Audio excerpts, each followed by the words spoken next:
The night was quiet except for the soft hum of crickets and the occasional bark of a dog in the distance. The air smelled of charcoal and grilled meat, and the glow of string lights danced across our backyard. Laughter rose from our small gathering, the kind of laughter that comes when friends and family feel safe and at ease. For a brief moment it felt like life was perfect. Then came the pounding on the door. "Police, open up." The sound froze us where we stood. My stomach turned heavy and my heart raced. Outside, the window red and blue lights strobed against the glass, painting our living room in chaotic colors. I could see my husband stiffen, and our friends exchange uneasy looks. What could we possibly have done to deserve this? The truth settled quickly and heavily.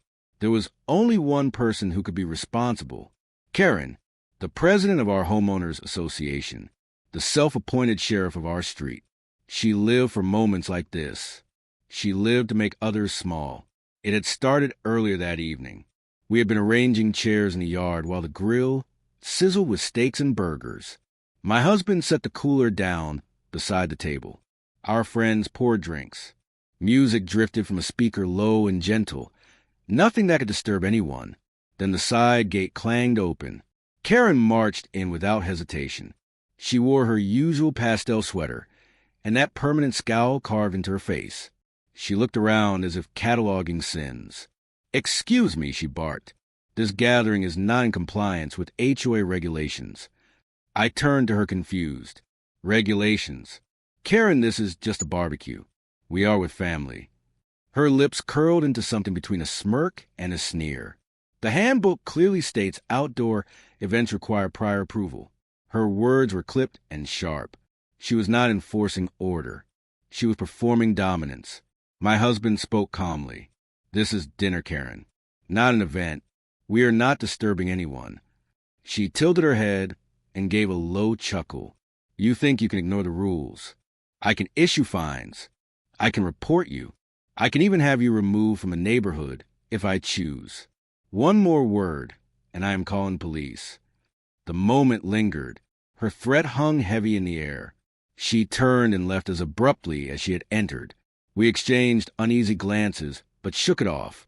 Surely she would not actually call the police over burgers and lemonade. Surely she would not take it that far. We were wrong. Now the police stood at our door. Their hands rested near their belts as if ready for trouble. One officer spoke with authority, but little patience. "We receive a report of a loud and out-of-control party. Possible illegal substances. Noise complaints." Behind them in the shadows of the street stood Kerren, arms crossed, face glowing in the reflection of the squad car lights. Her expression was one of satisfaction. She wanted this spectacle. She wanted us humiliated in front of our neighbors. I felt anger rise in my throat. Officers would respect this is a family barbecue. There is no party, no illegal activity. Please look for yourselves. Kerren jabbed a finger toward our yard. "He is lying. Look at that cooler. You do not know what they have in there."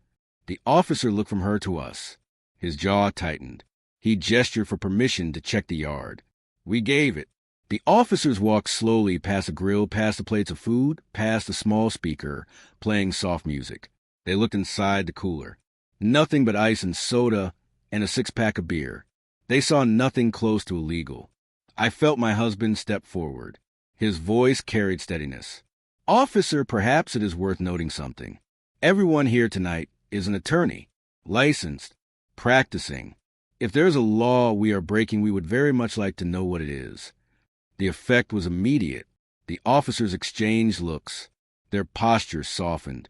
One raised an eyebrow. "You are all lawyers." My husband nodded. "Correct. And this woman has made a false police report. That is a criminal offense." For the first time, Kerren's smug smile cracked. Her eyes flickered. She stammered, "That is not true. I heard noise. I saw suspicious behavior. I was only protecting the neighborhood." Her words sounded weaker than before. I felt the tension shift. The officers now looked at her with visible irritation. I stepped closer. My voice sharpened. "What you did was harassment. You weaponized the police because you dislike us. That is not protecting anyone. That is abuse." The officers gave a curt nod and one muttered something about wasting their time. They turned to leave. Kerren stood frozen for a moment, then spun away, retreating toward her house without another word. The flashing lights disappeared down the street, and silence returned. But the night no longer felt light. The smell of charcoal was now bitter, the laughter gone. We all stood in the stillness of the yard, thinking the same thought. Kerren had declared war, and she had no idea she had chosen the wrong opponents. The next morning, sunlight spilled across the kitchen table, but the air was thick with unease. None of us could forget the flashing lights or the way Kerren had smirked in the shadows. It was not just an interruption. It was a warning. She had tasted power, and she was not going to let go. By noon, the first envelope appeared in our mailbox. A fine. The paper claimed our lawn was in violation due to uneven grass. I stared at the note in disbelief. Our yard was trimmed the day before. The grass was short enough to resemble a golf course. My husband shook his head slowly. She is manufacturing violations now. This is not about rules. This is about control. The next day brought another envelope, this time for a supposed vehicle parked improperly. The photograph attached showed our car parked neatly in our own driveway. Kerren had taken the picture herself and scribbled the words unauthorized placement. It was absurd but calculated. She wanted us to feel surrounded. Soon she began walking past our house every evening with her phone raised, snapping pictures like a detective on surveillance. She paused at our hedges at our porch at the sidewalk. Click after click. Her expression was stern, but beneath it I sensed delight. She wanted us to see her. She wanted us to feel hunted. Then came the morning she knocked on our door at 7 sharp. I opened it bleary-eyed. She stood tall, clipboard clutched against her chest. Your trash bins are visible from the street. That is against community standards. Her voice was cold, clipped with authority.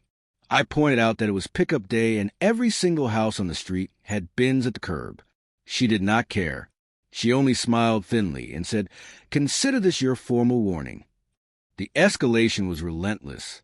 What once felt like a single act of pettiness now unfolded as a campaign of harassment. Our friends who had been at the barbecue checked in with concern. They too had received notes in their mailboxes, one for supposedly loud laughter after 10 o'clock, another for improper outdoor furniture. Each complaint was hollow yet threatening. We were not the only ones. Neighbors began whispering. The Johnsons, 2 houses down, had been fined for their teenage son playing basketball in the driveway. The Wongs across the street had received a citation for hanging wind chimes deemed excessively noisy. Even the elderly couple at the corner had been reprimanded for a holiday wreath. Kerren had spread her reach like ivy wrapping around every household. She was a tyrant in pastel sweaters, and yet she thrived because no one had challenged her. People grumbled in private, but paid their fines in silence. Fear had kept her crown in place, but she had made a mistake. She had turned her sights on us, and we were not ordinary neighbors. We were lawyers. Each of us had spent years in courtrooms dismantling lies and exposing abuses of power. We understood procedure. We understood evidence. Most of all, we understood patience. My husband's eyes gleamed with quiet resolve.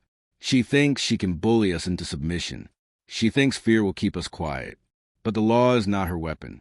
It is ours. I felt the same fire kindle inside me. We would not retaliate with shouting matches at her door. We would not let her drag us into petty squabbles. We would wait. We would gather. We would prepare. And when the time came, we would strike with precision. One evening, as the sun dipped low and the sky turned amber, we sat around our table with files spread before us. Our friends leaned in their faces lit by determination. We spoke of bylaws, of financial records, of witness testimony. Each word spoken was deliberate, each plan sharpened like a blade. Kerren had chosen to wage war. We were ready to answer. Still, as I watched the shadows lengthen across the yard, I knew this was only the beginning. Kerren believed she was untouchable. She believed she could twist rules, invent fines, and summon police at will. She believed she had won. She could not see the trap slowly forming around her. And when it closed, she would not escape. We began with the documents. The bylaws of the association were a maze of clauses and footnotes, but to us they were not confusing at all. They were opportunities. Each line carried weight. Each paragraph could be turned into a weapon against the person who had twisted them for her own pleasure. My husband read aloud passages that directly contradicted the fine she had issued. Our friends highlighted sections that limited the authority of a president acting without board approval. The more we read, the clearer it became. Kerren had not simply been petty. She had been reckless. Next came the financial records. By law, the association was required to maintain transparency. We filed requests under the statute that guaranteed access. Within a week, we held stacks of reports that looked orderly at first glance. But lawyers are trained to see what others overlook. Numbers did not match. Transfers appeared with no explanation. Funds marked for community improvements had vanished, yet no improvements could be found. And more than once the trail led directly into accounts tied to Kerren herself. Our friends exchanged glances heavy with disbelief. She is not just abusing power. She is stealing. I felt anger but also satisfaction. Her arrogance had blinded her. She had left a paper trail thick enough to bury her. We reached out quietly to neighbors. One by one they stepped forward. The Johnsons brought copies of their absurd finds. The Wongs provided photographs of the so-called noisy chimes. The elderly couple shared a letter about their wreathed, trembling hands, holding evidence of cruelty. Each story was another stone in the wall we were building around her. We documented everything. We compiled affidavits and organized them into binders. We created timelines showing patterns of harassment. We cross-referenced the bylaws with her violations and marked every point of abuse. It was meticulous. It was deliberate. It was unbreakable. Still, we knew that evidence alone was not enough. Kerren thrived on appearances. She loved being the center of attention. Every dramatic threat, every smug smile depended on an audience.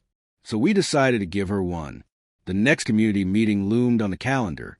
It was scheduled for a Wednesday evening at the town hall where residents gathered in folding chairs and endured her lectures about compliance. Normally, people sat quietly while she spoke and left quickly afterward. But this time would be different. This time, her own words would collapse around her. We spent the days leading up to it in preparation, as though we were readying for trial. My husband rehearsed statements like closing arguments. Our friends practiced presenting evidence with clarity and force.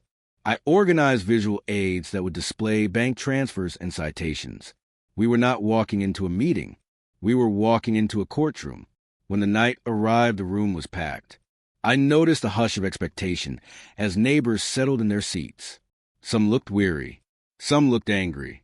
Many looked quietly hopeful, as though they sensed something was about to change. Kerren entered with her usual swagger. Pastel cardigan. Clipboard clutched like a scepter. She tapped her pen against the table with authority. Order, everyone. Tonight we will address several troubling violations. I stood slowly. My voice carried through the hall. Actually, we would like to address violations of a different kind. The room stilled. Heads turned. Kerren blinked rapidly. Excuse me. You are not on the agenda.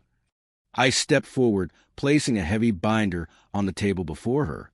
This is a record of misconduct, misuse of authority, fabricated fines, financial irregularities, harassment of residents. Gasps rippled across the room. Kerren's face flushed crimson. That is outrageous. Lies. Slander. My husband spoke evenly. We are prepared to present evidence, documented and verified, and we are prepared to take this to the State Oversight Board if necessary. Kerren's mouth opened, but no words came. She glanced at the crowd, and for the first time I saw doubt creep into her eyes. The neighbors leaned forward, hungry for truth. The atmosphere shifted. The fear that had once silenced them was melting away. I looked around at the faces lit with anticipation. We had reached the turning point. The truth was now public. Her mask was cracking. The authority she clung to so desperately was slipping like sand through her fingers. And we were just getting started. Kerren's voice trembled as she tried to regain control of the room. She slammed her clipboard on the table and forced a smile that looked more like a grimace. This is nonsense. These people are twisting facts. I have worked tirelessly for this neighborhood. Her words fell flat. The crowd did not see a leader. They saw a woman cornered and desperate. One neighbor rose from his chair. His voice carried years of suppressed frustration. "You fined my daughter for drawing chalk art on the sidewalk. She was 7 years old. You made her cry." His words cracked the silence and murmurs spread. Another neighbor stood. "You sent me 3 fines on my car when it was parked in my own driveway. I paid because I was scared of losing my home. You abused that fear." The air grew electric. Faces that once avoided her gaze now stared with open defiance. Kerren's authority was unraveling thread by thread. She lifted her chin and barked, "Sit down. This meeting is under my control." But no one sat down. My husband stepped forward, his presence calm and firm. "Kerren, the era of fear you built ends tonight. You have harassed residents. You have fabricated rules. And you have stolen from the community funds. That is not leadership. That is corruption." He placed a photograph on the projector, showing the bank transfers with her name attached. Gasps filled the hall. Kerren's hand shot out, as if she could snatch the image from the wall itself. "Those are out of context. I had authorization." Her voice shook. I answered firmly. "Authorization requires a board vote. We have records of none. What you did was theft. And theft has consequences." Her mask slipped entirely. Her eyes darted wildly. "You cannot prove intent. You cannot prove anything." Our friend rose with a folder of affidavits. "We can, and we will. Every neighbor here has suffered under your abuse. Their stories are documented. Their signatures are here. The truth is undeniable." The room erupted. People shouted. Some demanded her resignation. Others demanded repayment. The treasurer of the board banged a gavel to restore order. He looked directly at Kerren, his voice steady. "Based on the evidence presented, I motion for your immediate removal as president of this association." The vote was swift. Every hand raised except hers. The decision was unanimous. Kerren staggered, as though the weight of the moment pressed down on her shoulders. She tried to speak, but only a choked whisper emerged. Her clipboard slipped from her fingers and clattered to the floor. The symbol of her authority lay broken and forgotten. Yet the climax was not complete. My husband's voice cut through the noise. "One more matter. Several weeks ago, you made a false police report against us. That is a criminal act. We have filed a complaint with the authorities. Tonight, everyone here knows the truth." Kerren's mouth opened, but nothing came. The crowd erupted again, not with fear, but with fury. Years of silence transformed into open rebellion. Neighbors who once cowered now shouted her name with contempt. She stumbled toward the door, her face flushed, her eyes wet with rage and humiliation. She tried to command them one last time, but her voice cracked and broke.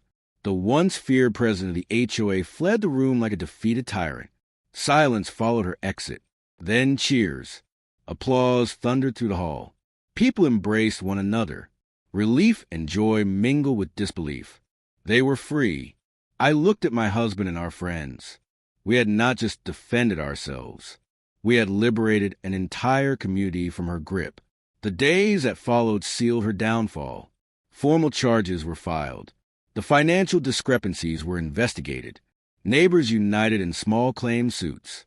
She became a pariah, her name whispered in the aisles of grocery stores with disdain.